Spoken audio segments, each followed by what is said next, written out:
Go ahead and call this meeting to order. Planning Commission Coordinator, please take a roll. Ms. Lee Botkin? Mr. Little? Here. Mr. Crooks? Here. Mr. Berger? Mr. Daly? I'd like to welcome everyone to the March 8, 2022 City of Edgerton Planning Commission meeting. Please stand for the pledge of allegiance.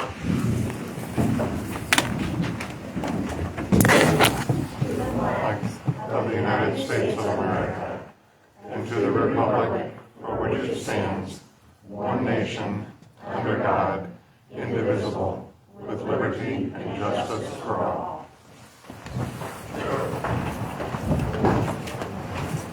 All right, the first item on the agenda tonight is the consent agenda. I have a motion to approve. Consent agenda. I'll make a motion to approve. All in favor? Opposed? Consent agenda has. All right, at this time, Planning Commission members, please declare any correspondence you may have received or communication you have regarding the matter before you this evening, or if you have received any correspondence or had any communication, do you feel your receipt of this correspondence or the communication might influence your ability to partially consider tonight's agenda item? I haven't received anything. I haven't received anything tonight's letter here. We'll now move on to this, onto the new business. During the remainder of the meeting, there will be two public hearings for new items and an opportunity for the public to be heard. Lee Hendricks, City of Edgerton Attorney, will outline the public hearing process for these items. Thank you, Mr. Chair. I just want to lay a couple things out for those here in attendance. I was looking here, the sign-up sheets. It looks like we have 14 individuals who've signed up to speak this evening on items. We have two items up for discussion this evening for public hearings, and that would be preliminary plat and final site plan. The preliminary plat is going to involve land division or unification, horizontal. The site plan is going to involve vertical construction. One of the things I wanted to discuss with you all this evening was to make sure that we limit discussion under those hearing times to the item at hand. So I think everyone here just came in and signed the same sheet that everybody else was signing. So if you know, we'll do one and then the other. If you're here to discuss land division unification, so if you're here to discuss the plat matters, then just jump in at that time. If you're here for site plan and vertical construction, I understand no one signed up for that, but you probably, like I said, just follow kind of everyone else in front of you. So just so you're aware of that. And then obviously there is time if you want to discuss both of those matters, that's fine. Just want to make sure you're aware of the difference between the two. The approach this evening will be a brief introduction by city staff of each item, followed by the opening of the public hearing on the two items that I just discussed. At the conclusion of the public hearing, it will be closed. The applicant will be provided the opportunity to discuss their request. City staff will then present their staff report, which will contain their review of the project and any additional pertinent questions which were raised by the public and gathered from the public discussion. Planning Commission will then ask any questions they have for staff or the applicant, allow for response or comment from the staff and the applicant, and then take action on the matter. As I stated before, public comment will be limited to discussions specific to the application at hand. These hearings are not an opportunity for a global discussion on the applicant, the property, the project. They are specific to the items that are on the agenda this evening. Should someone speak on matters outside those pertinent to the matters that are on the agenda, I'll just, myself or the chair will remind you to make sure you stay on to the specific item that's being heard this evening. As to the preliminary plat, that hearing, the document that will be discussed there does not proceed to the City Council. The Planning Commission reviews the plat this evening to ensure that it meets or exceeds the requirements of Edgerton's zoning regulations and policies. Any discussion from the public should focus on whether or not that proposed plat meets or fails to meet the city policies or requirements. The matters involved in the discussion will be, as I said, horizontal in nature, land division, land unification, and only a subsequent final plat, which is also on your agenda this evening, will be presented to City Council. On the site plan, that plan also does not go to City Council. Planning Commission reviews the site plan applications for conformance to city policy and regulations. That involves zoning, parking design, site and building design, landscaping, traffic engineering, utilities, stormwater, again, to ensure they meet or exceed the requirements. The matters involved in this discussion will involve vertical construction, and again, focus of the public hearing discussion should be on those matters.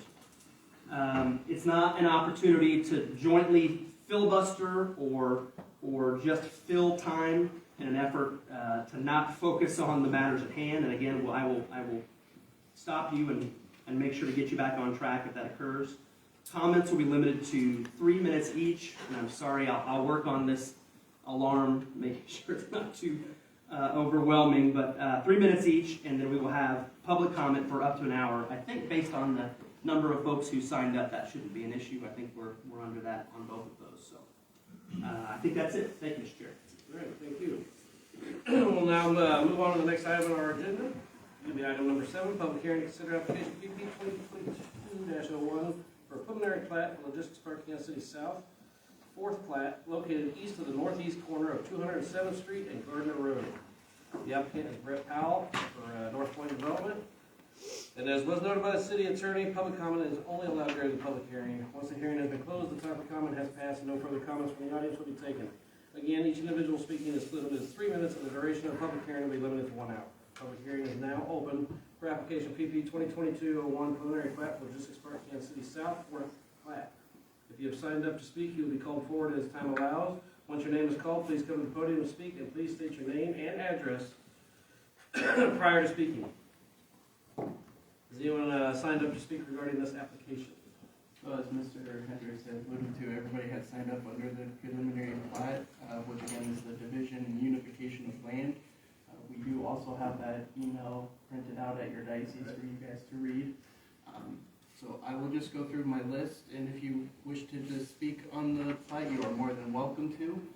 If you decide to wish to speak during the final site plan, just please let me know, and we'll make sure we get to you then. So The first, site plan would be more for like the fencing and burning Mhm. and that you guys are trying to Mhm. see. Yeah. Yes, sir. Phase 1's infrastructure, or phase 2? Part 2. So first on my list, I have Mr. Frank Bannister.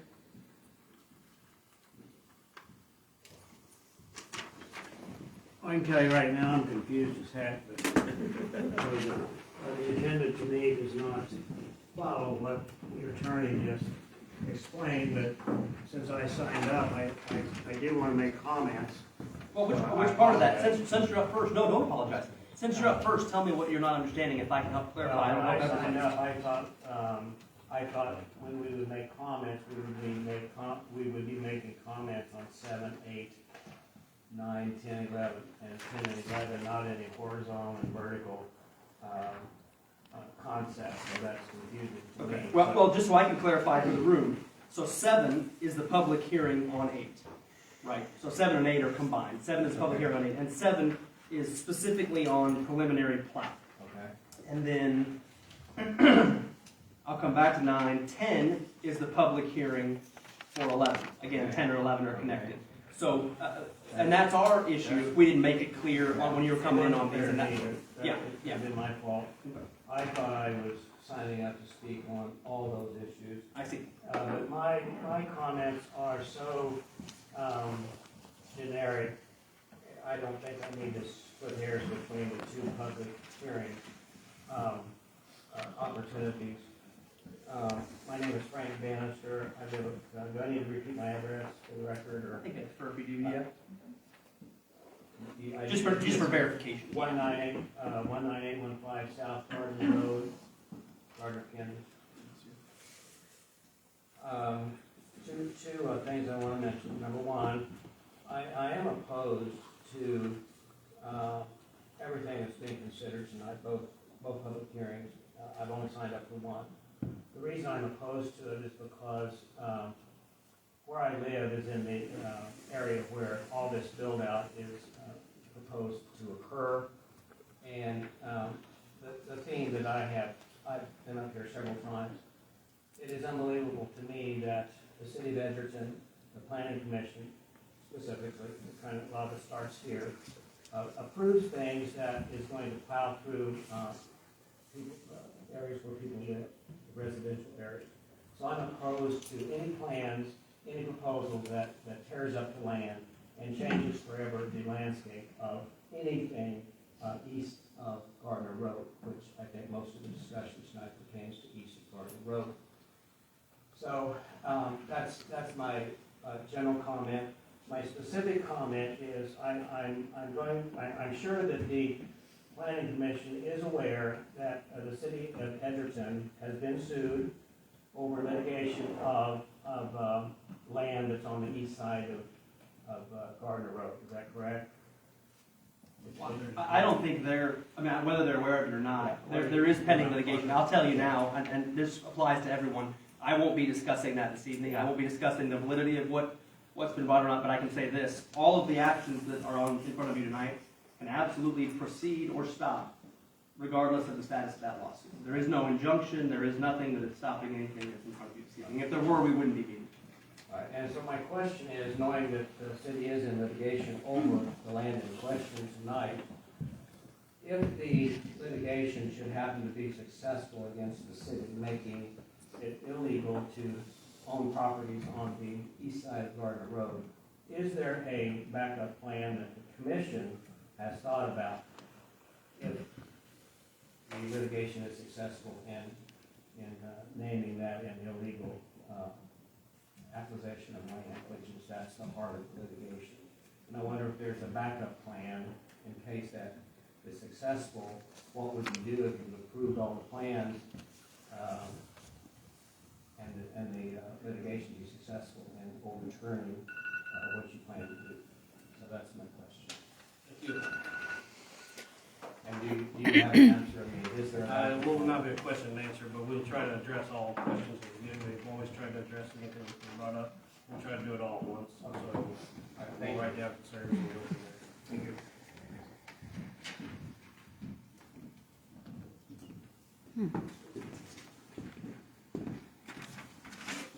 Connie Mayberry.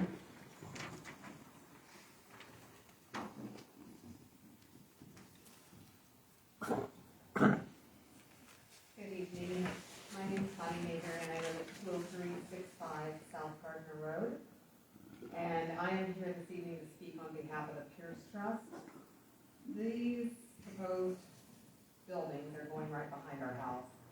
And looking at the plat plans, our concern is that looking at the map with the red lines, they are too far over into our property.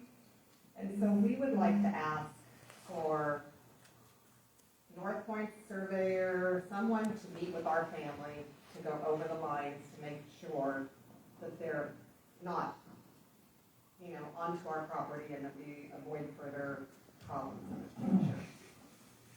And then I think we'd like that, and then I would also like, my next concern is really over the more vertical. You can bring that up at the next. Okay, perfect. So we have a huge concern there. I mean, we're opposed to it. This happening anyway, since we were misrepresented when my parents sold the land. But that's our concern right now, is property line. Okay, thank you. And thank you for holding that for the next one. And Okay. please let it holler at us to make sure we get you on the next one. Yeah. Why don't you just start right down there? Yeah. And we usually open it up to anybody who doesn't sign up there.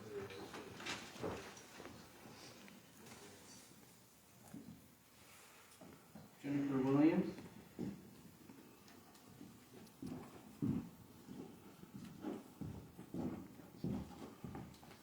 Hi, my name is Jennifer Williams. I live at 21993 South Newmark Road. And Frank touched on what I can make a sense tonight. There's 3 active lawsuits, 2 of them specifically east of Gardner Road right now about this land. And I don't know why we're going to try to rush through something that is in dispute, and one of them is whether or not it is in your boundaries of your city, because we think it was illegal the way that it was used for that narrow corridor to get across. But then the other is that the zoning is inappropriate for the area, which we've already talked about all that stuff. But just recently, in our case for Golden on our appeal, so we're trying to form a city to help protect ourselves from you guys, because, looking at the world scene right now, not to take anything away from Ukrainians fighting for their lives, but this is no different for us than someone like Vladimir Putin coming over and invading our homeland. And even Judge Montgomery said that on the record to the county of Miami County. They said, you're not Vladimir Putin. You can't be the end-all, be-all. Someone over you has to make this decision. Well, that's where the Johnson County judges are for you guys right now. We're waiting for them to say whether this is even okay to proceed, because everything about it is wrong in so many ways.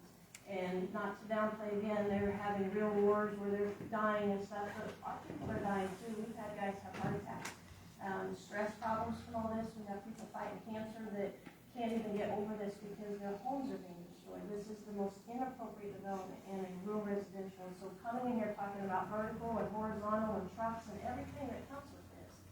You're over a mile from your most recent. You have leapfrog. You have the Planning and Zoning Commission. You have your job to not leapfrog, to have appropriate development, to do stuff that's a fit for everybody, whether we're in your city limits or not. Because if we're not your city limits, we're no different again than Putin saying, we want your resources, Ukraine, we want what you have.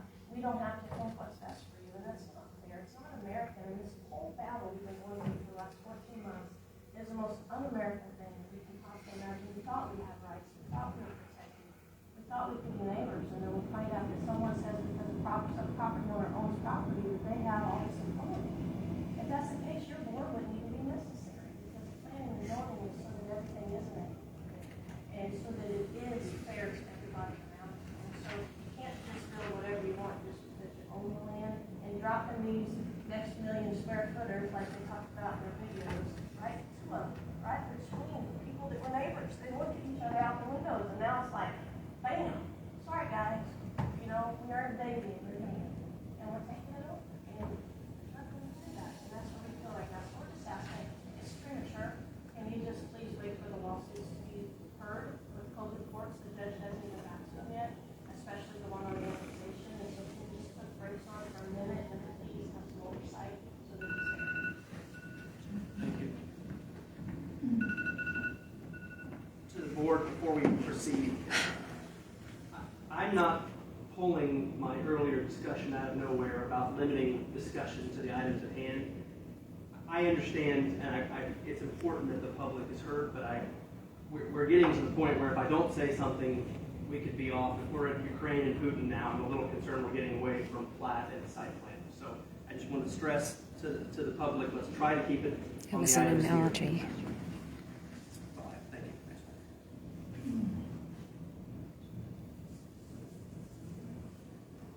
Mike Duffield.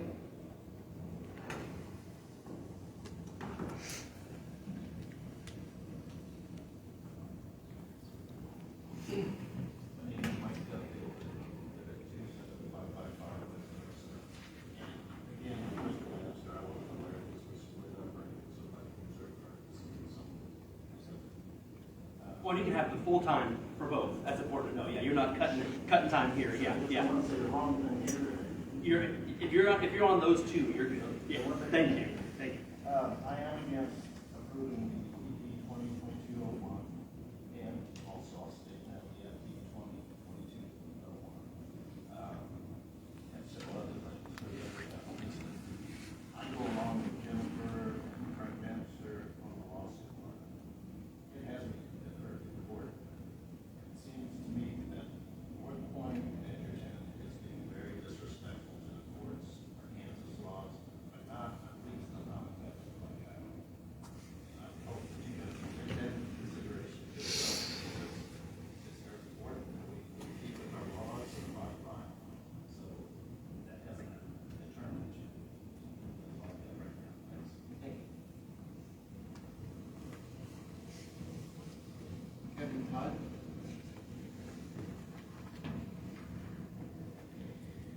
I want to decline right now. Okay. Thank you. William Bushno.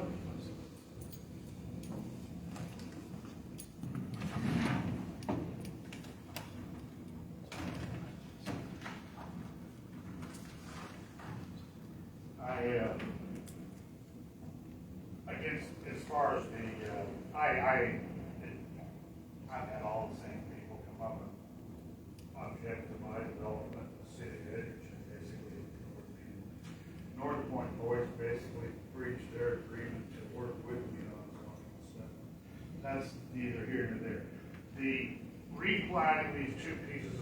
work is premature.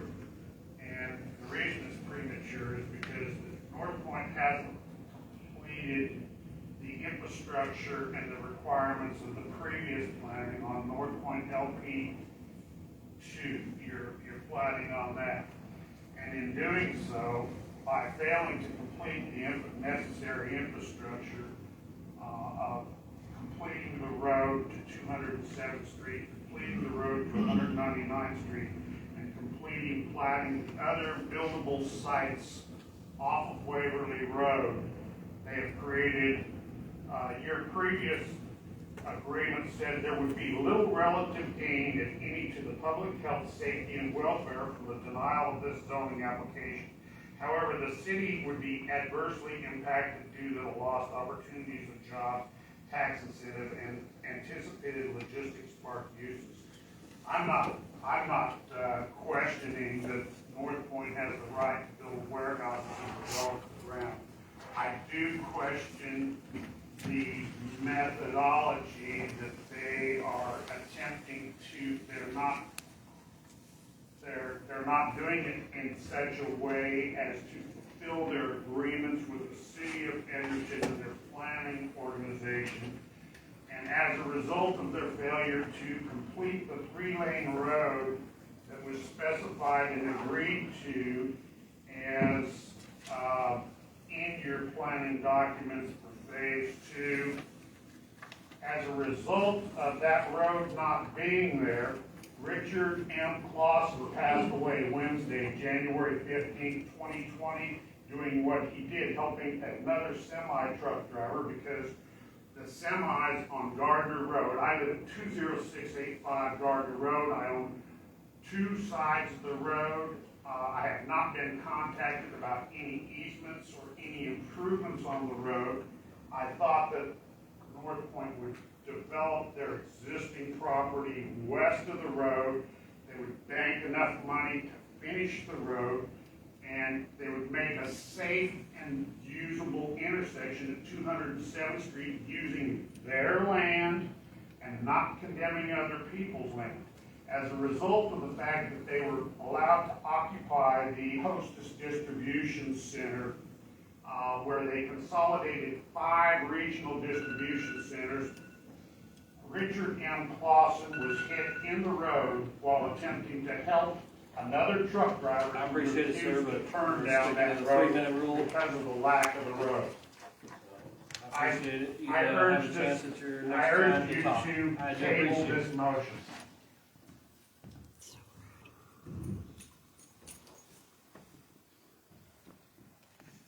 Laura Wilson, It's Winslow. Winslow, my apologies.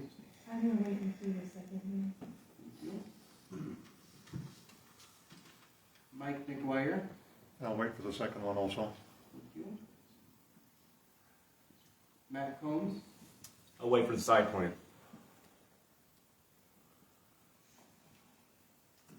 Sean Winslow, I'll wait for the second.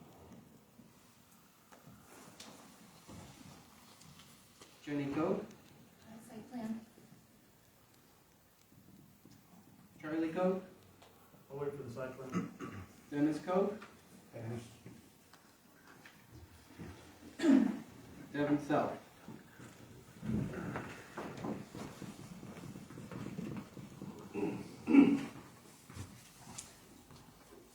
Hello, my name is Ben Self. I live at 270-200 West 215th Street, and I want to echo what the others have said so far. Like, this development does feel premature to me, not only due to the pending lawsuit, but also due to the fact that the infrastructure, as was mentioned earlier, just feels like it's not there yet and not adequate. And it actually, frankly, concerns me that there hasn't really been a discussion about easements or adding any additional lanes to Gardner Road. I think there was a traffic impact study that I read just before this meeting, and the only thing I noticed is that there's like a little stretch, I think they're gonna add like a turn lane, southbound turn lane to Gardner Road, and I don't quite understand why that's the only, feels like a bare minimum to me, as someone who drives that road like every day.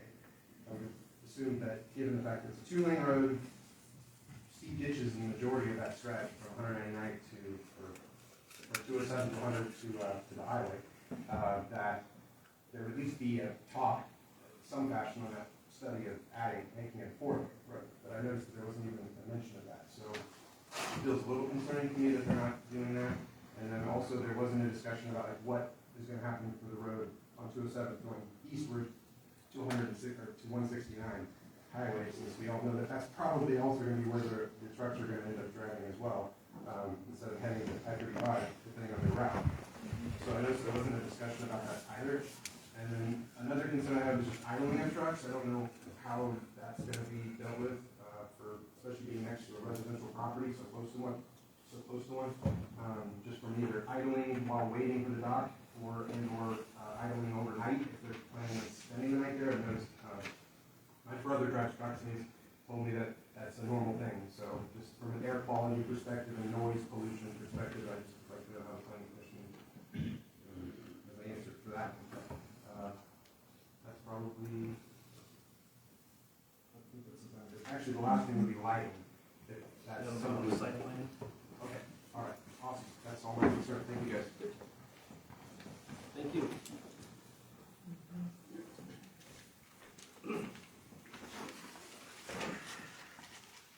That's all that I have, thank you. Anybody else who wants to speak on the plotting of the land itself? I'm assuming we'll go on this up. All right, with that, we'll conclude the public hearing for application PP 2022-01. The applicant will now present their application. Have time to present.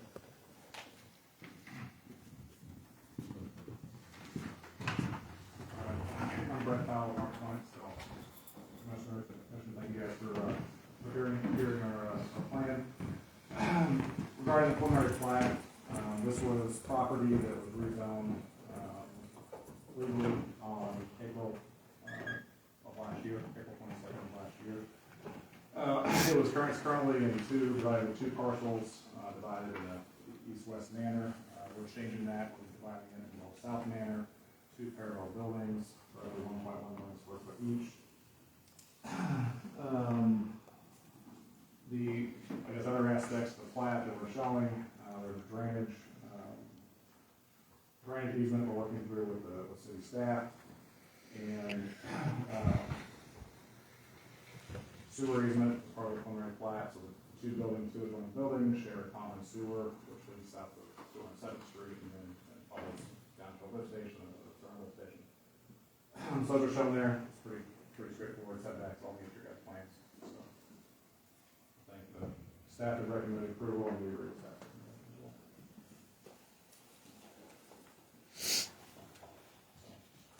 So yeah, Sam, any questions? I will wait for questions after staff report. We might have to call you back up here.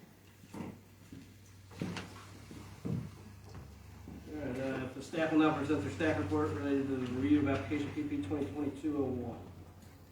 Thank you, Chair. Commission members, you have before you tonight the staff report that was prepared by city staff regarding this application. As is noted, these parcels are located east of the northeast corner of 207th Street and Garden Road.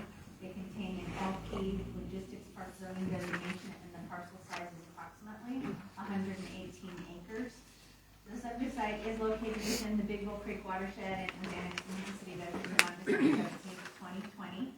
The utility and service providers are standard providers for the logistics park district, and they are listed in your staff report. Per the Johnson County Ames map, the subject site has been undeveloped since 2006, and the parcels were rezoned from Johnson County RUR to City of Edgerton LP Logistics Park zoning on April 22nd of 2021. In conjunction with this preliminary plat application, also tonight we will present final plat application FP 2022-01 and final site plan S 22-01. The applicant has proposed combining two parcels into one and then dividing that new parcel into two lots, with both of the lots having access to 207th Street, and the preliminary plat request is being made in preparation for logistics park development. In review of the application, staff has one comment.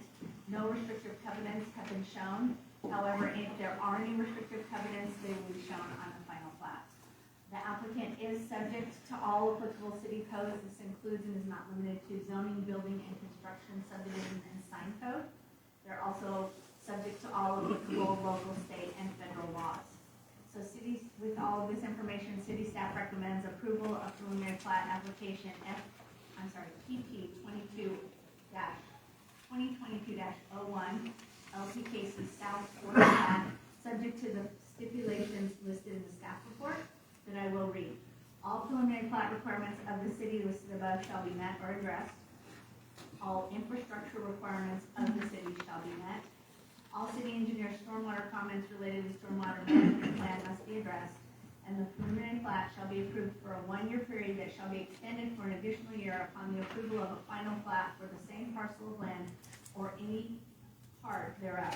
If a final plat is not approved for a portion or all of the land covered under the preliminary plat within 1 year, this preliminary plat shall be ruled null and void. The planning commission, upon submittal and approval of a written request, may grant a 1-year extension on the approval of the preliminary plat. With that, I would stand for any questions you would have. Mr. Chair, I would also say that I took down the questions that were raised in public hearings, so just let me know if you want to address those. We can address those right now if they were pertaining to this particular agenda item. Sure. So the first one, City Attorney, I didn't know if you wanted to address the lawsuit question, Yeah. and then I can take the rest from there. Absolutely. There are 3 pending lawsuits, all involving zoning or annexation procedures by your body and the city council last year. I would agree with the presenter who said that COVID has, hopefully it's been COVID that slowed things down in Johnson County. One of those we have filed immediately for a judgment on based on the merits of the facts presented on their end and our city's answer. The other 2 are headed towards discovery. That discovery process would be establishing facts to allow the city to file for summary judgment in those 2 cases, which is requesting judgment prior to a trial after discovery, again, based on the facts of the matter. I would state to you that it is not, none of those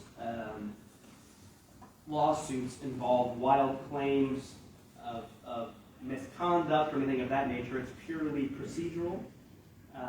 I will tell you that I was here for your meetings when these things were discussed. I was here for the city council meetings there. We have discussed golden till we're blue in the face, and here I know there are specific statutory and case law requirements to allow those procedures to occur. Our response on behalf of the city was that those more than occurred. Again, it is not unique for lawsuits like this to be pending as matters of this nature proceed. There are methods by which opposing parties can attempt to stop action like this. Those legal actions have not been taken. And moreover, the emergency nature that is necessary to take those actions, I think is going to be a high bar for someone to claim now, because as was stated earlier, we're almost a year out from when those actions occurred. So, yes, there is legal matters pending. It is my hope that that procedure speeds up, but we're at the mercy of the court on that. But whether it in no way affects your ability to make decisions this evening. So then the other questions that I took down, so from Ms. Mayberry related to what I'm assuming is a location of surveyor work that maybe North Point would have done. My plan would be, obviously they can take that from here as a private matter between those 2. And then the other questions, most of them actually related to the site plan. So several questions about infrastructure and dedication of infrastructure and what was planned for the adjoining roadways related to infrastructure. Several questions from Mr. Self about things related to lighting and idling and trucks, again, about infrastructure. I can't answer those now. I think it would be better for us to answer them related to the site plan because all of the documentation is packaged together with that site plan. So that's when I would prefer to answer them because we'll actually review the traffic study that he mentioned. We'll be able to show you the photometric plan and those kinds of things that are submitted with those applications. So I think it's better done related to that. Then I actually got everything else.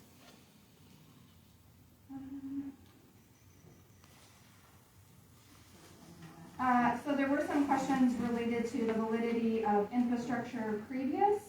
that was approved as part of a previous application. There were some limitations in the city's ability to acquire right-of-way, and so it changed some infrastructure that the city constructed. Those are all still well within the city's purview to do, and do not have a direct bearing on these applications. Those pieces of infrastructure were constructed. They were constructed slightly different than what was originally planned because of an inability to acquire right-of-way in that area. If there's any other questions that planning commissioners or the chair heard that I didn't get addressed, please let me know. We're obviously have your own here to answer questions. Either of you guys have questions regarding the platting of the land? Not about the infrastructure of the area. Stuff like that will all be handled at the next item.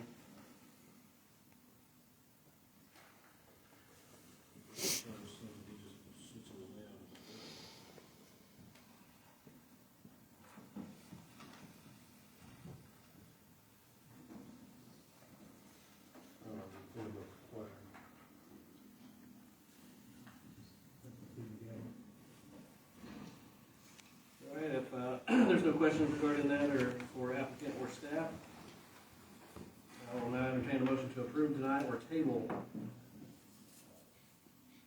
PP 2022-01.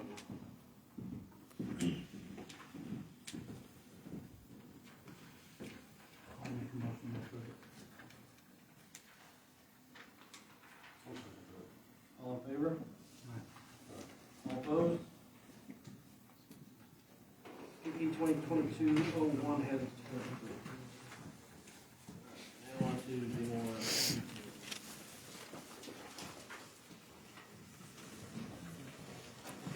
Ridiculous. All right, item number 9, consider application for.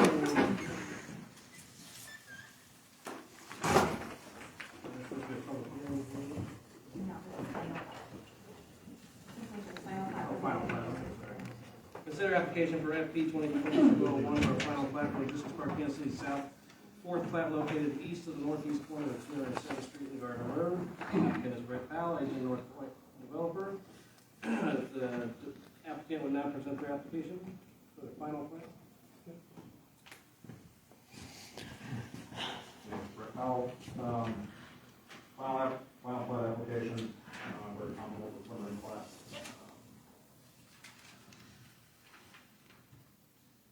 Two parcels and a detention back to the north. Again, kind of the stormwater design with site plan review. Again, setbacks along the city code. Dimensional quality along the city code. Part of our final plat. We are dedicating right away for flagging of 207th Street, so we get some infrastructure discussions as well. That is accomplished with the final plat as well. So, pretty comfortable with my plat. So, and then just I meant to mention it earlier, but there's a comment about from one of the residents forgot who it was about the sight lines. So that is a final site, or that is a site plan discussion. So I will address that at that time as well. So, What'd you say about it? What'd you say? I didn't hear you. it's a site plan. Like a site plan item. So I wasn't ignoring it. I would just we'll take care of the site plan. And then for our standpoint, this is, going back to the lawsuit issue, this is a big investment on our part. We're willing to move forward with it. It's a big risk, and we're confident in our position. So.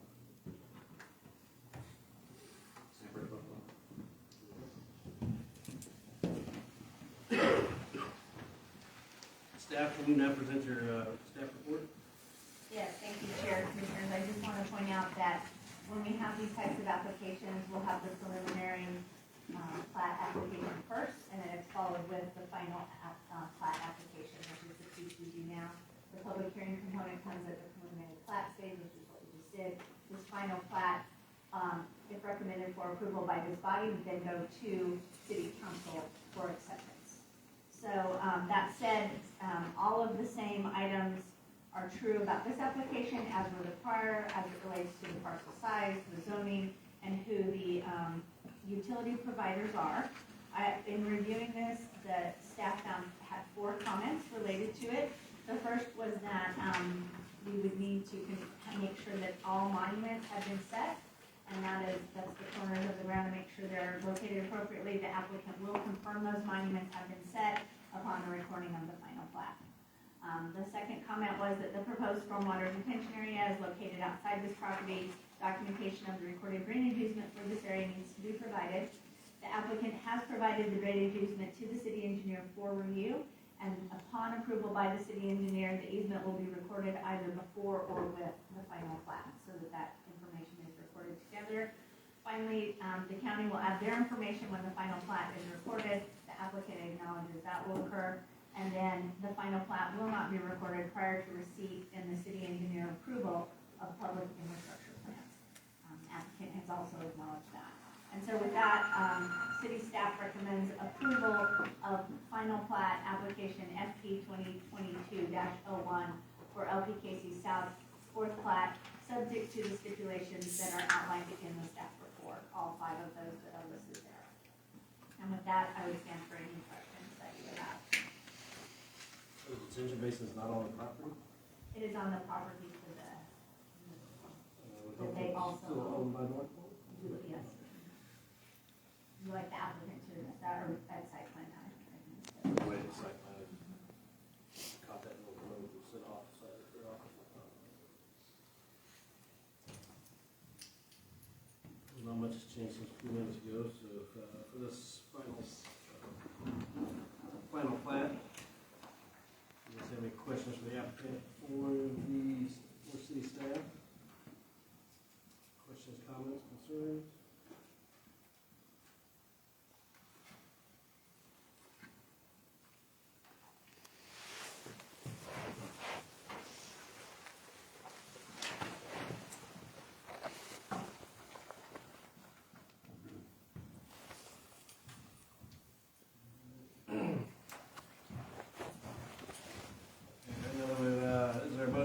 I'll entertain a motion to recommend approval, denial, or continue for application FP 2022-01 for a final plat for Logistics Park, Kansas City South.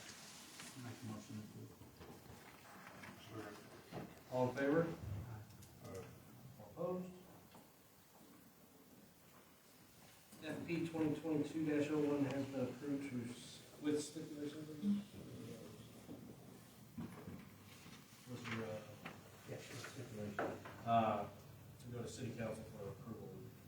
And Chair, I would just mention that the date we have slated for that to go to city council, the soonest it would go would be March 24th. However, that is pending all of those stipulations getting corrected before it goes. So that really is driven by that.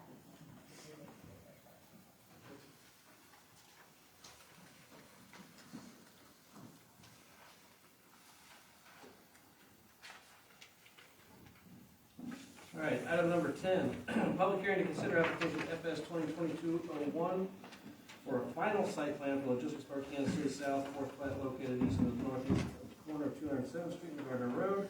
Applicant is still Brett Powell for North Point. Public hearing is now open for application FS 2022-01 final site plan. If you sign it, we obviously know that the sign up sheet's listed, so. We'll go ahead and defer to Chris right now to call out those names and see if we're addressing the concerns. Mr. Bannister, did you have any additional comments you wish to make at this time? Ms. Connie Mayberry? Do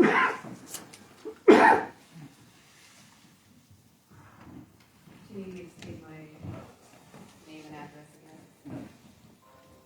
Okay, so moving on to the next part is, we are concerned about, A, why is there a fence listed on the east side of the property when there's nothing over there, it's farm ground? And then we're hoping that you will, we're concerned about the lighting, the noise, as he said, trucks idling, everything. And this is literally going to be about, I don't know, probably 300 feet behind my barn, behind my mother's house, our house, my sister.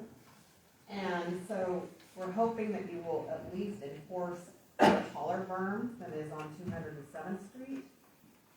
And perhaps a fence, something to divide us, because nowhere else, I don't think, I mean, I can't say for sure, but I don't believe phase 1, phase 2, that it is literally in someone's backyard, like it is ours.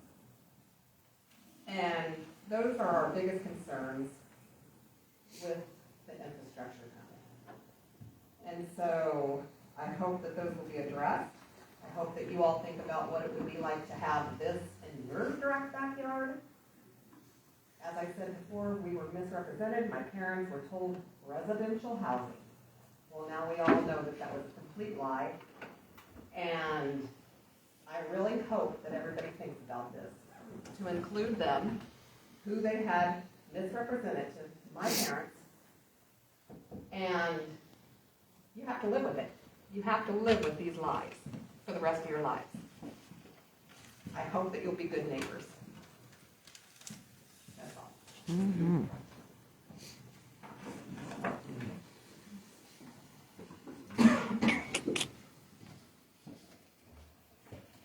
Ms. Williams, did you have any other comments you wish to make about the site plan? No.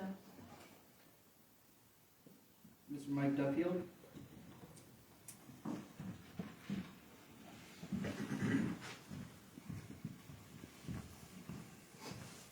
name is Mike Duffield, live at 27555 West 207th Street. And again, I'm against approval of this FS 2022-01. Several things. When I was reading the traffic impact study that was done by the Renaissance Group for North Point, kind of stuck out. I'm just a layperson reading it, but it seemed kind of flawed. They were talking about the truck traffic would only be coming off of I-35 at Gardner Road and Homestead. It didn't state anything about truck traffic going east on 207 or south on Gardner Road. And we all know it's going to go that way. But for some reason, the study was slighted. So all 80% of the truck traffic would go to Homestead. And I don't believe it's going to be that. We live east about a half a mile, just on the east side of Boonlight. We have truck traffic now. It's only going to increase. And the safety issues at the corners, the traffic, we were almost ran over by one truck driver who was trying to make a turn one day on turn 15th in one. They're stating in the study that over 3,000 vehicles a day will go to this development area. That's quite a bit of traffic that never was there before. Like I said, it's going to be unsafe on front side, especially east of the development, because the roads aren't improved and the trucks are still going that way. I know that North Point and Edgerton's are saying they're going to improve front 7th Street all the way over on the east side of Gardner Road. But my question with that is, at Gardner Road, front 7, I didn't think that Edgerton had annexed the properties on 3 of those corners.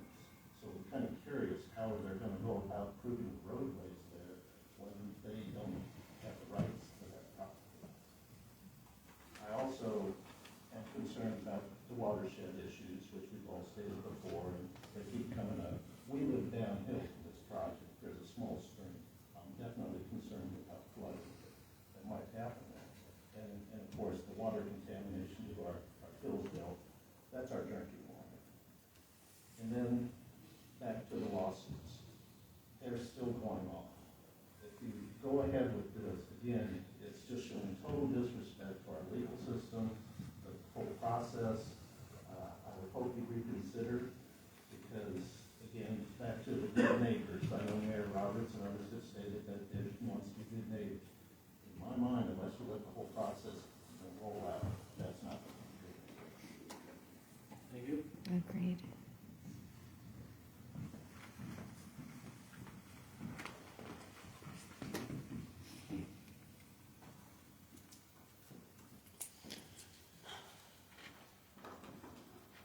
Mr. Kevin Todd?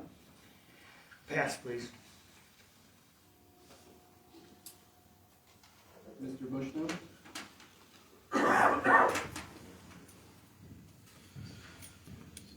The traffic study states that there are going to be 3,118 total trips every weekday.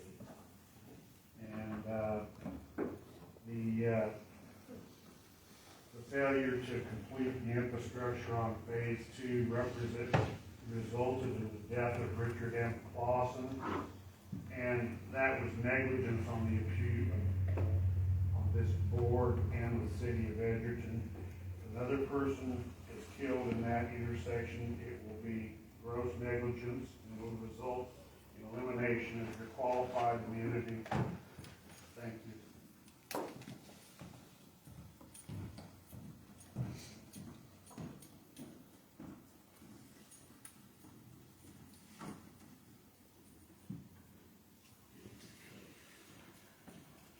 Ms. Laura Winslow.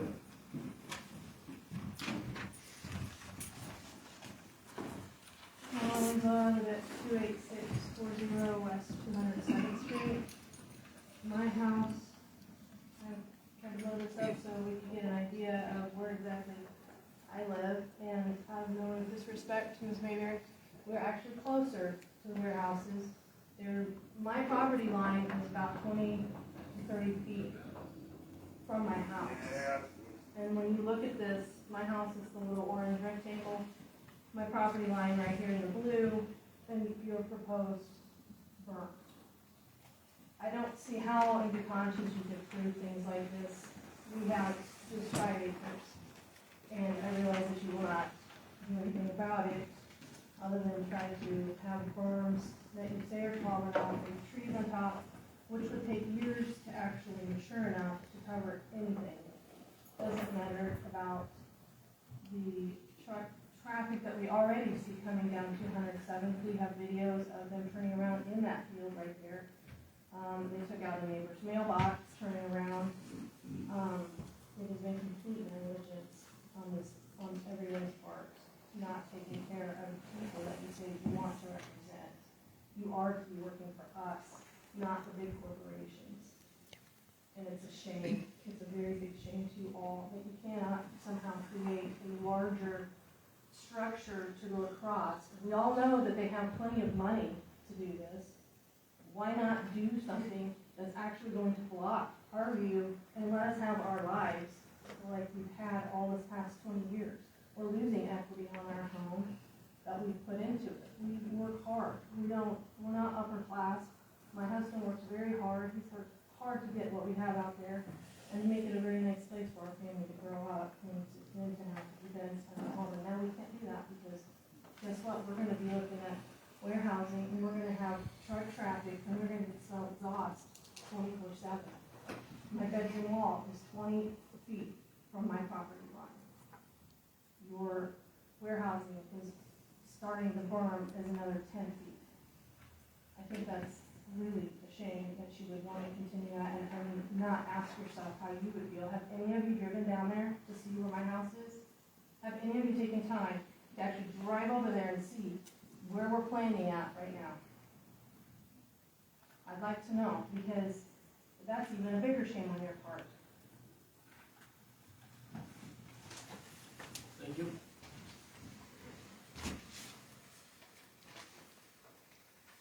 Mike McGuire.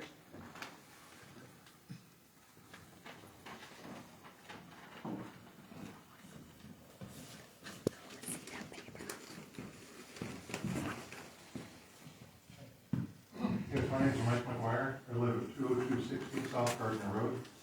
And I think my concerns kind of boil down to 3 or 4 points. A couple people have already talked about this, but the traffic and the road improvements, it's all from the traffic study. I didn't really digest all of the numbers, but there's expected to be, I forgot if it was morning or evening, 60% of the traffic to be on Gardner Road and 40% to be on 207th Street, and the other time I think it was 20% on Gardner Road. You're talking about improvements on 207th, but Gardner Road isn't built for truck traffic. You're running a bunch of trucks, other vehicles, whatever kind of traffic this is, up past the school, across on a road that doesn't have any shoulders.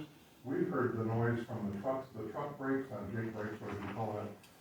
There's a lot of additional noise. Gardner Road isn't set for that. And if you're expecting some of the traffic to come down Gardner Road, this is really getting ahead of the game.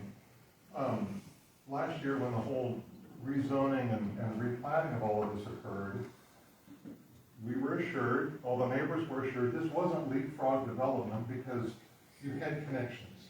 Sure, you've got connections. You've got connection through a 10-foot piece of land up on Gardner Road. But this is my concern with the leapfrog development. I understand that North Point needs to keep ahead of demand. They build spec warehouses. That's expected. That's typical business. But I don't know how much land North Point owns on the west side of I-35, but it seems to me that they still own plenty of land on the west side of Gardner Road. There's room for more warehouses next to Kubota. There's room for at least another warehouse north of the one that's being built. In the middle of our section, the north of the Hostess warehouse. And there's that property on the southwest corner of 207th and Gardner Road. Why isn't that being developed before they leapfrog, they jump over Gardner Road to build two more warehouses? That to me is the leapfrog development that really concerns me. That's not treating the neighbors right. And then one other point, I'm not sure if I think this was brought up a year ago, but as this construction goes on, I know when the construction happened with Kubota site, the neighbors were informed that there was going to be blasting to watch for cracks in the basement and things like that. There's a gas well that several houses north of where this is being built, several houses rely on that gas well. It has been producing gas for those homes for more than 50 years. And what happens if through a blast you knock out that gas well, you take away these people's source of heat? Who compensates people for that kind of loss? Thank you.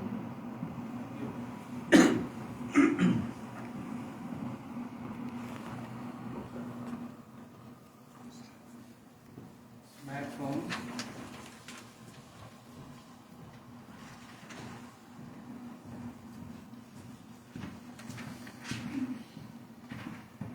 My name is Matt Combs, and I live at 20950 South Moonlight. And very much like many of my neighbors, I'm here to tell you that I oppose the application for F2 2022-01. But I would really like to better understand and maybe gather some perspective of the planning commission. Because you can see many of us here have simply just accepted this. But at the same time, we'd like to really understand some of the reasons behind it. You know, for example, one of my specific questions are uniquely related to the traffic impact study and the ITE code that was used for industrial development land use. The ITE code 154 was used to determine the vehicle traffic or the trips. I believe because of that code being used, that traffic impact study is grossly underestimated. If you think one death, I'm going to take the emotion out of it. That's my question, uniquely related to the code. My second question would be, that particular code, if the planning commission would be willing to hold the developer accountable to develop that facility in correspondence with that code.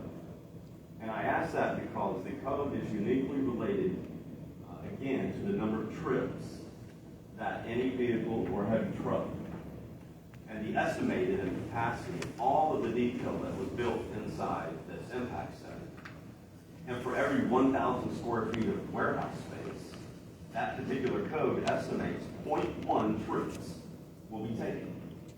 If you compare that code to, say, the same land use code that would be applied to an Amazon warehouse, that 1,000 square feet of warehouse would generate 1.37 trips.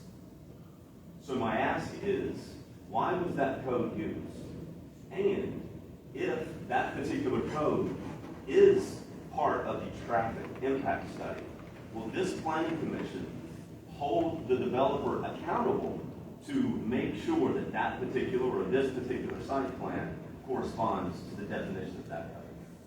I would only close by saying, Mr. Hendricks made a comment earlier tonight as it relates to the sign-up sheets. We all sign the same sign-up sheet out of human nature. So What makes anyone think when you're leaving this building that everyone's going to take a right? If one person takes a left, so do others. So I'll only ask. So please consider the code specific. Thank you.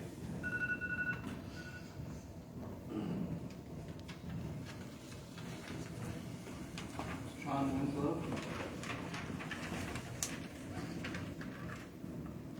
Jeremy John, Sean Winslow, 28640 West 207th Street, just on the east side of what's about to happen here. My wife was just up here. Lived there for 15 years, raising 8 children. Created a really nice little place for us to live there. Really worked on the property. My backyard's kind of like a park. Probably got the biggest playhouse in Johnson County back there. It's really nice, and we really enjoyed it. Enjoyed the peace and quiet there. I've worked at Ford Motor Company for 27 years. I've worked in shipping and receiving, so I'm really under no illusion about what's about to happen to us as far as all the noise and the smog and just the visual of what we're going to see every day. Again, my wife, she was a little off. My house is right here. We're 45 feet from the property line I'm in today. 45 feet, and my concern is, an issue is with the berms. I would like for you guys to revisit the berms. I'd like for them to be raised up a little higher considering how close we are. I don't know if we raise them high enough, really, but not only raise them, but I would like a wall separation. We have animals, we have children playing out there, and that's just going to be a busy thing right there, right beside my house.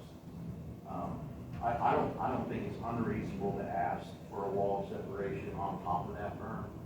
Not only does it help with the noise, but it also helps with the field of view and just with privacy. I mean, I'm going to have all these trucks coming in there. They're going to be looking at my property. I don't want any of those guys on my property. I like to have a nice, clean wall of separation on top of that berm. I don't think what I'm asking is unreasonable. I don't think it's unreasonable to ask that, considering how close I am to what's about to happen. I mean, this, I don't know, 5 acres. I mean, this is a monster. And you got a big fire sit back here. The kids play back here, and I'd really like a wall here on top of that berm. We can leave the trees and bushes too, but just I'd like to block that out so nothing can get through that. I don't think that's an unreasonable thing to ask. And I'm also concerned about the truck traffic. We got trucks coming from the east going west on 207th that are not even supposed to do 5 to 20 a day right now. And with the flow, with these guys coming in here, it's going to be crazy. Our little gravel road is good for that. We're really concerned about that. We're also directly below all that field kind of drains out to the back part of my property. The road and all that concrete, where will that water go? And again, a berm with a wall, I think I'm helpful with that too. But I just really ask you guys to just consider my request before you ask that maybe table this and revisit the berming on my side, maybe on Connie's side too. Thank you.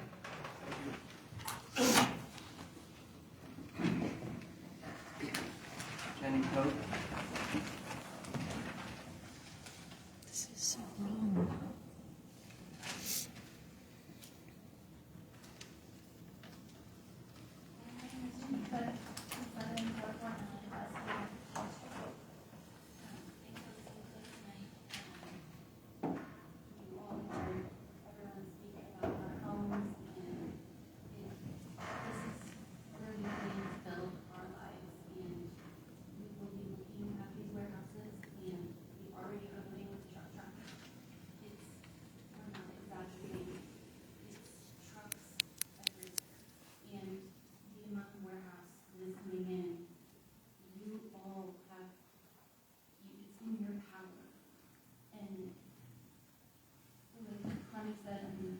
Have you driven up there? We have horses, we have a 10-year-old daughter, we have dogs, we have, everyone out there has animals, and we have plans to build our lives there. And, I looked up today with your role here, because this is all new to me, and during this nightmare last year. And so, to ensure that the conditions are essential to the preservation of property values, the public health, safety, and welfare, and the peaceful and quiet enjoyment of the property. That's your role here, and I don't see, if you went out to that land and saw where all of this is proposed to be, and then look at what has been built previously and what that looks like, how does that fit where this is going? I just hope tonight you can consider that role. It's significant.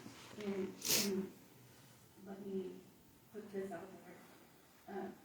When I built my 40 by 60 outbuilding, I had to apply for a building permit, and Miami County wouldn't allow me to put in a washing machine, a small stackable washing machine.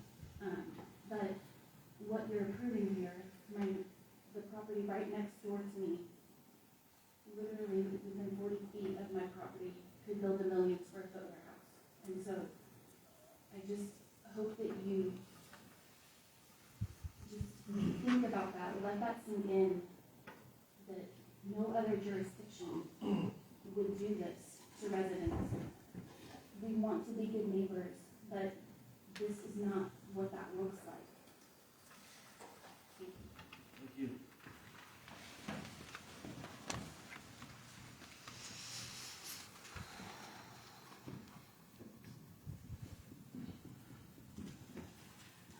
Charlie Cook?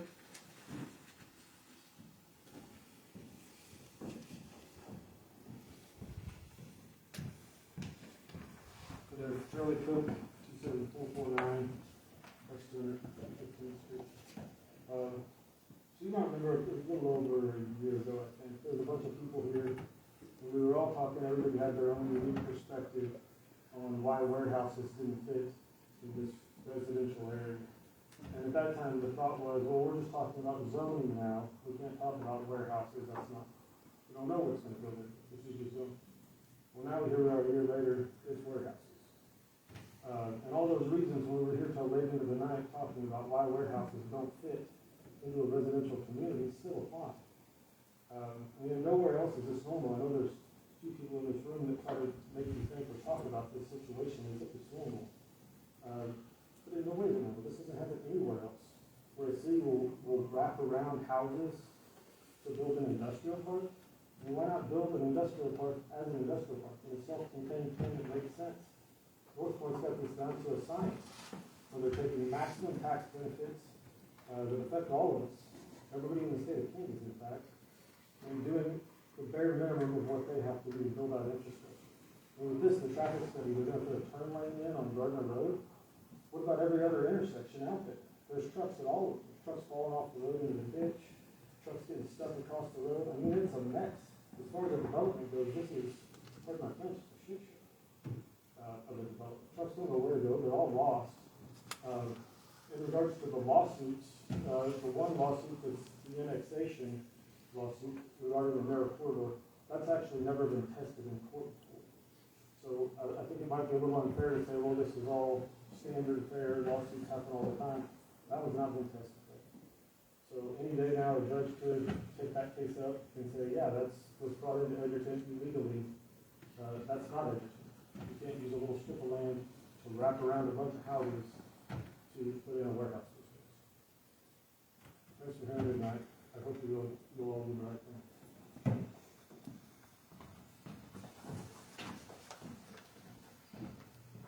Dennis Cook? Pass. Devin Self? Pass. That's all I have signed up, sir. Is there anyone else who wasn't signed up that wishes to speak? I'll print off a few pictures that I've taken over the past few months just to show no traffic issues. is just like me and a couple people taking pictures. It's not like I collected pictures from 100 different people. So, I think it pretty clearly shows. I'm sorry, can I have your name, please? Yeah. Brett Cooper. Brett Cooper, 22241 South Moonlight Road, Spring Hill. On the corner of 223rd and Moonlight. So, sir, we did pass out your comments to the planning commission. This is you, yes? That Yeah. submitted written comment? Yep. So just want to clarify with the city attorney that we did, so in that instance, we have written comment that's already been submitted.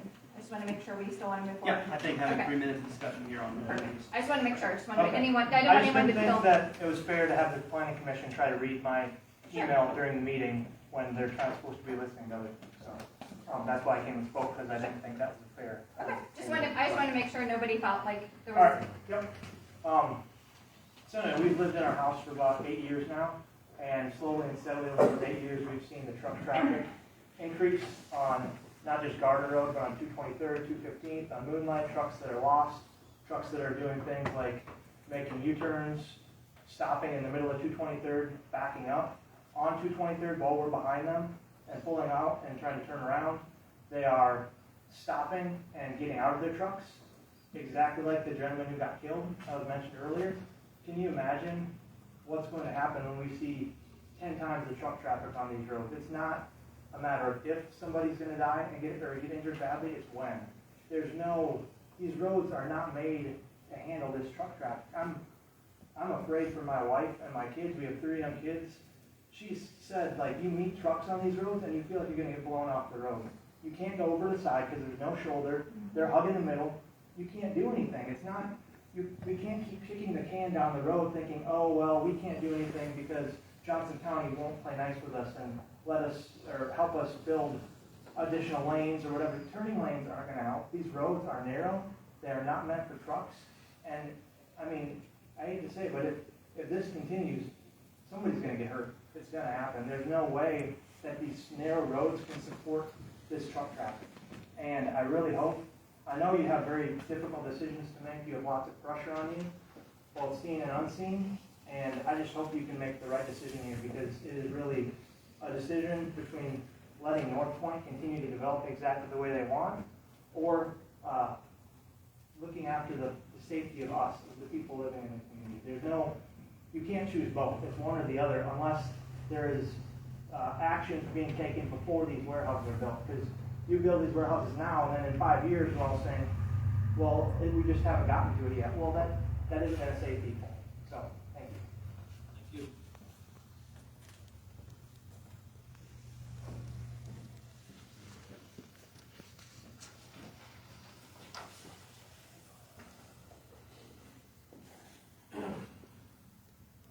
Is there anyone else who wishes to speak this time? We'll go ahead and close the public hearing and allow the applicant to speak, and I hope they'll address some of the more direct concerns that we all have. My name is Patrick Robinson. I'm with North Point Development. I work with Brett Powell. We also have our traffic engineer this evening, and then our site plan engineer, if you have any questions regarding stormwater and other issues that they've raised. From a big picture perspective, what the application before you tonight represents is really an indication of the 100 vessels waiting off the West Coast, waiting to unload product and get into the inland U.S. And all of us in this room, we're all consumers. We're a result, and that's what generates demands for our buildings. The ongoing demand for, well, we want 24-hour delivery, and then we want same-day delivery, then we want 3-hour delivery windows. What we're doing is really a response to that demand, and that's overall big picture. I know. And so I would say, our presentation and what we've been working with staff on is a result of what we did here during the zoning hearings and all the prior hearings. So we have been listening. You do have a traffic study before you this evening. We do have our traffic engineer here. I would share with you, we have a very similar project at a different jurisdiction where we did 1,500 hours of traffic counts. The traffic counts represented in this traffic study are substantially higher than what we actually counted on the ground for lifetime development. So this represents a very conservative view of what could occur, or I would say we're overestimating the amount of traffic based on, like I said, counting 1,500 hours of truck traffic and vehicle traffic in another jurisdiction where we have 200 mobile facilities, same number of distribution centers. I know Amazon was brought up. We have Amazon here. They have Amazon where we get our other traffic counts. So we feel pretty good about where we stand from a traffic perspective, which I think was the other, one of the major things that was raised. And, I know there are certain things that people don't like to hear, but all these references like 223rd Street, it's like, that's not even in Johnson County. It's not a jurisdictional issue for this body. I mean, obviously, Edgerton doesn't extend down there. And, what we do know about our traffic generation is that 80% of our truck traffic exits northeast on I-35, right? That's where they want to get to. That's where they want to be. I know there are a lot of discussions on, hey, we went and checked GPS from Hostess. Well, so did we, and it drove us back to Homestead Lane when we checked it today on our way to this meeting as the fastest route to get I-35. So I know there, been a lot of things said, and there's a lot of emotion around this.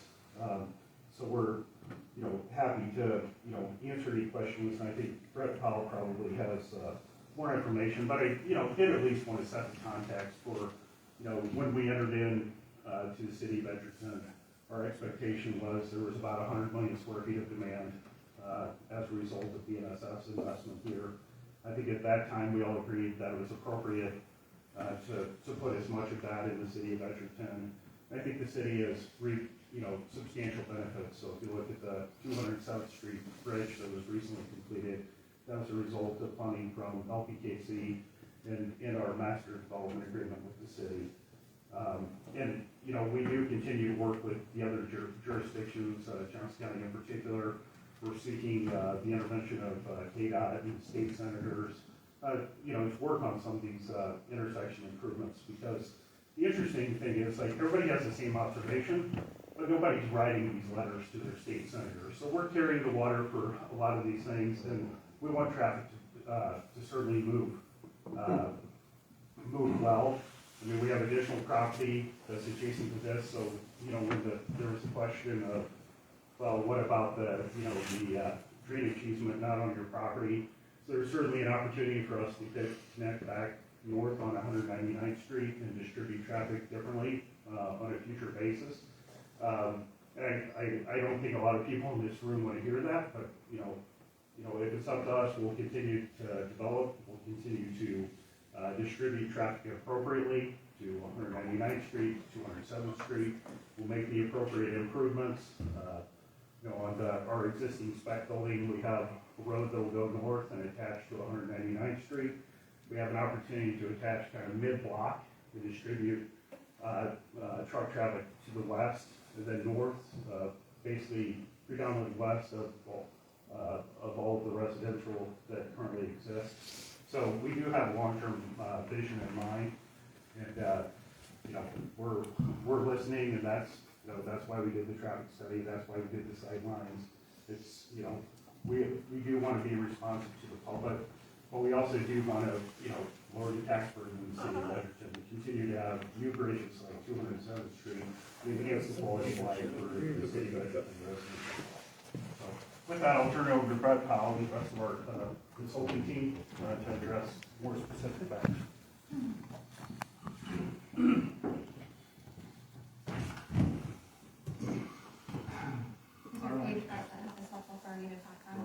Is there one of the plan sheets you want me to move to? Or just holler to you? Okay.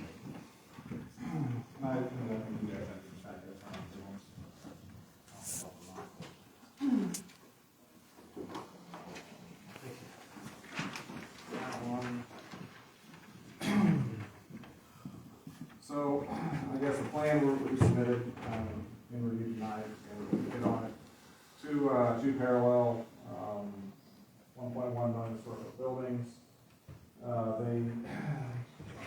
They both feed, you can see on the sheet, they all feed down to 207th. We talked about during the rezoning discussion that our traffic will be focused on 207th and then over to Homestead. So we have we've accomplished that with this plan. Our stormwater, we do collect the stormwater, we take it north. We do have a separate detention tract at the north property that we control. So all the stormwater from all the paving, it all gets collected, taken up there, and then seven basin that drops into the creek and moves on. So typical BMP to what we've done elsewhere in the park. So there was some concern about the flooding and stormwater control.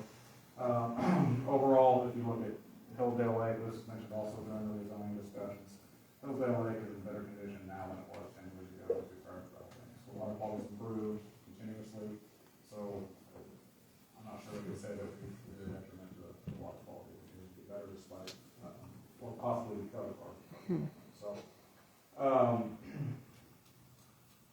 again, as far as flooding, we control it. There's a natural drainage to the north. Let's see here. Our plans for the buildings, I think it was mentioned that the second of the bills, we don't have a tenant determined yet. Screening, we can kind of walk through this. Actually, I'll hand out these here in a minute. Both buildings are screened by a combination of berms, landscape. We included some retaining wall and perimeters to help hide our trucks. So we can go through the specific sight lines to address after we get our game on the red lines. What the red line is intended to show is we try to place the sight line beginning point at the home. So if you look at the sight lines, that point is where their house is, so it shows, basically reflects what we're going to see. So we can go through that here. So we kind of overview. Traffic study, we talked about that. Some clarification there. I'm going to have a traffic engineer here who can speak specifics. The 3,000 trips, just so we're clear, that's 3,000 trips. And a truck in and a truck out is two separate trips. So it's not 3,000 cars and 3,000 trucks. It's half of that. So just for clarification on that. Also going back to stormwater, I think it's important.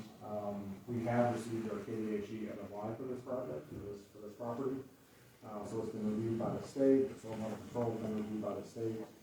A lot of that was potentially subsequent to KDHE being on site to review the park, and we still received our permit, meaning they were satisfied with the ordinance mouth, but it would appear that they were satisfied with what we've done today with stormwater control. So we've addressed stormwater appropriately.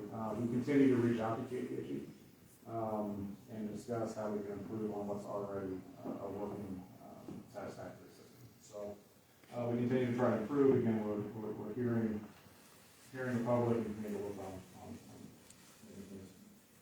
It already worked. Let's see here. Sightline is, we can kind of jump into sightlines.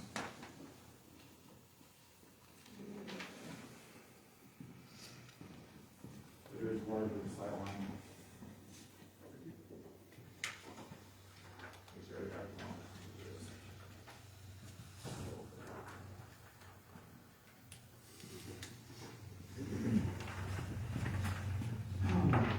So what we've done, we chose each of the houses on either side of our two parcels.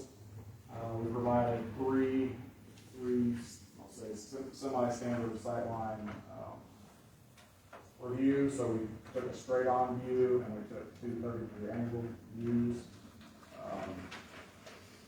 Not a lot to it, just provided a normal outlook. And if you start at the beginning, we added some berms as you both approach the building. So we had a berm in the southwest corner, the southeast corner, and then in the middle to help hide the docks. We extended the berm north intentionally to help reduce visibility of the docks from 20685 Gardner Road. That's at the southwest corner. That's the northeast corner of 7th Street. Continuing through there, if you continue down, you can see our berms do show they hide the trucks, they hide the dock packages. You can still see the building. It's a 49-foot, 47-foot tall building. We're not going to hide them. They're going to be visible. We do hide the dock packages. Our screen is compliant, and probably a little bit beyond what the code requires. It is, I would say, more robust than, I know there was some comment made on 207th Street. As you review these, you can see, sightline CC, DD, EE is a good one. Those are sightlines from 20465 Gardner Road, basically hiding the whole back of the truck. So it's a called retaining wall with a berm on top of it and landscaping on top of that. So we provided substantial screening from the east, recognizing the proximity to the residents. As far as lighting, there was a comment made on lighting. We do have 24-foot poles. We did do a photometric study as part of our application. We do have 0-foot panels at the lot lines. 24-foot poles will also reduce the height. We've added additional lights compared to some of the other buildings. So we try to account for that as well with these buildings. When we take up the sight lines, they all generally show a berm, landscaping. In some cases, a retaining wall where we need it. So I don't know if there's any specific questions.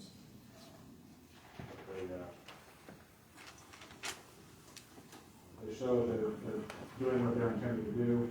We do have on the east side, there was a comment about some fencing. We do have some fencing on the east side. That's just the relationship of the existing grades to our grades and how to provide some sort of screening. So we've offered to the solution of installing a 6-foot or even 8-foot vinyl fencing to help provide the Is that the whole east side? I just want to make sure I understand what you're saying. It's where we the natural grades, so it's required. So it's not the whole east side. So Brett might be helpful. Like by the house. Right. Yeah. So for planning commission members, I think just so we can try to answer questions as they're most appropriate here. So the sightlines that are adjacent to the properties on the west side are which letters? Adjacent to the west side Yeah. are letters on Gardner Road. Yes. Right, so the ones on the one on Gardner Road side are A, B, and C? There's a lot, we've done a lot. Okay, so I'm just, like, the early letters are Yeah. sightlines H, adjacent. F, Right. F, E, yes. The other C, side is, E, F, Q. E, A. So you're talking, are you talking about berm and a fence on top of the berm? Landscaping, fencing, and the fencing would supplement the berm. So it's not the same all the way around because of the topography. I'm gonna jump in just in enough order to help move and be able to explain what's occurring. So as Brett mentioned, it is a combination, Chair, I hope that's okay. Okay. That it's a combination of berm, landscaping, and fencing, depending on what the topography looks like. And so that's why they have given you on that one sheet, here's where we're taking the lines of sight. So if you look like on this particular corner, right at Gardner Road and 207th Street, this line of sight down here matches what's listed here on AA. So, Brett can give an example here. Yeah. And just to go back to my comment earlier, this location is consistent with the starting point if you were to scroll up. That's this starting point, so we identify the house to provide the viewpoint from that house. So that's what that represents to answer the question about why it's why the red line extends across the property line. It's to show where the person is standing. Correct. Right? And so if you look down here, that red line as if you are a standing person and what your line of view would be. So then you can see here that there is berm and tree here in that line of sight. Correct. And this would be parking area over here. The building's not here, just where this is taken. So I'm going to jump down here a little bit, Brett, while you're standing there. Yeah, of course. So here, from this location, here on Gardner Road, they did 3 lines of sight, line CC, DD, and EE, to show that because the grade of the property changes, then they, the view changes, but the things that they do change. Because if you'll notice, in this instance, the trucks drop down, right? And so the line of view changes. No, that's fine. Generally, they're consistent in this area. Again, we have the retaining wall here with a berm on top of the retaining wall, and we have the landscaping on top of the berm. And So what we've address shown- is that? We've shown the lowest, I'm sorry, What address is that that you're showing? 20465 Garden Road. So we can, you guys, if you have any questions about it, we've taken a lot of sidelines and do comprehensive as we felt appropriate. 3 sidelines, 3 homes, with varying solutions on how we screen. Like I said, in most cases, it's going to be more robust. I'm gonna go just one on the east side, Brett, so we can just show how that looks a little bit different. So, M. and then is the one with the fence. Okay, perfect. So let me get down to that sheet. So, down here. No, it's after this. Okay, so this one is the 28640. You can see they're labeled as the house, and you've got sightline PP and QQ there. And so you just go down here and we go to the next page. No, that sheet actually shows LL is from the right of way, so you need to go one more down. Sorry. The next, there you go. You got MMN and then CCQQ comes after that. It goes MMNNOOPPQ.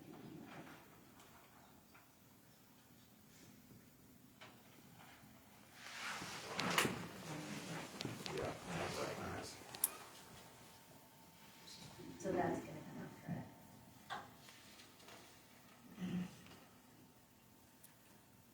I just see, I was going to show NN right now. Okay, got it. Bring back on. There you go. And then that's the one. Right, so we're, MM and NN are going to be from that, that's 28572 West 207th Street. So we still have a berm here. On top of that berm, to help supplement screening, we are putting a fence there. And then in front of that fence, to soften the fence to the view, we also have some landscaping, some junipers, and some trees spaced at a later surfaces. So do you know how long the fence goes? Oh,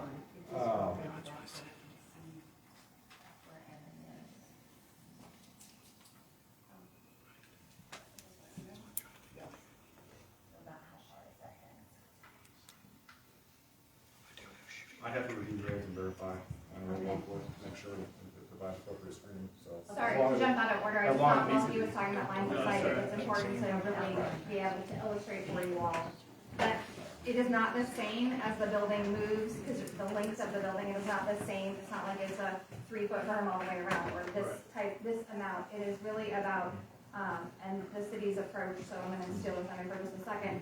The city's approach, this is what we did for the other ones on the north side as well, was it was about shielding the view of that truck as best we can. You saw how, that's why we laid the truck in and the parking of the building, so that y'all could see how that shielded that view. And so that combination becomes more important in the height of the berm or in the use of the fence or landscaping. My understanding is our normal code is just to cover the chest of the truck, berming, correct? So I don't even know that Higher? the code specifically says all of that. We've taken a more extensive approach. Sorry, I yield my time back to the. Go ahead.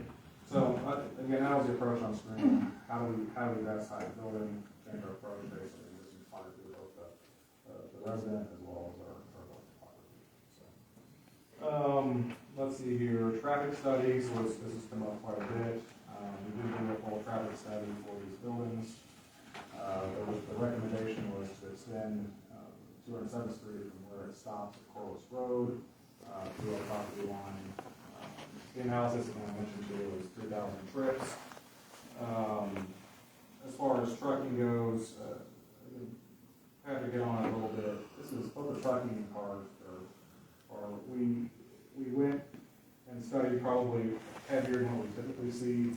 And then our traffic engineers also looked at car traffic just as a stress model to make sure it can be supported by Gardner. It can, that's mentioned in the report as well, so I think that's important. point out, they looked at it from a reasonable bifurcation from a traffic standpoint, and they stress test Gardner to make sure that if there's any different recommendations they've made because of that, if you make them, they're finding, identify them, traffic reporters, their recommendations are going to remain the same. So,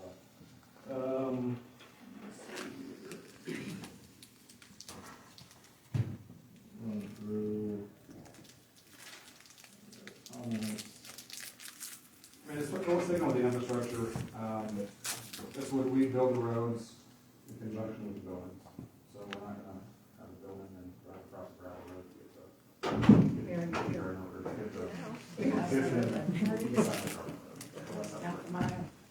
So, right, which would be improved with this development. So,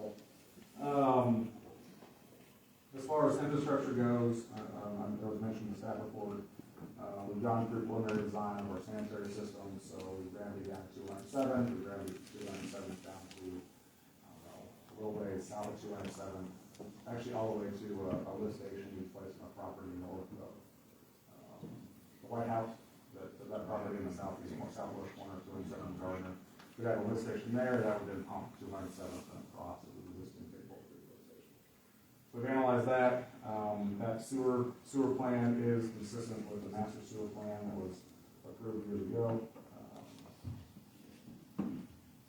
Let's see here. Trying to hit any other comments.